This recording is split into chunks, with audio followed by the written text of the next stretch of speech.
Doctor Bhagwat Karad यांनी मतदानाचा हक्क बजावलाय। औरंगाबादमध्ये त्यांनी मतदान केलं आहे। भागवत कराड यांनी ही मतदान केलं आहे। सकाळी 7 वाजल्यापासून मतदानाला सुरुवात झाली आहे।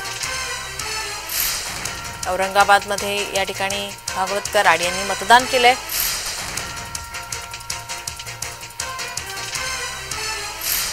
संभाजीनगर लोकसभेच्या निवडणुकीमध्ये चौथ्या टप्प्यामध्ये आज मी मतदान केलं।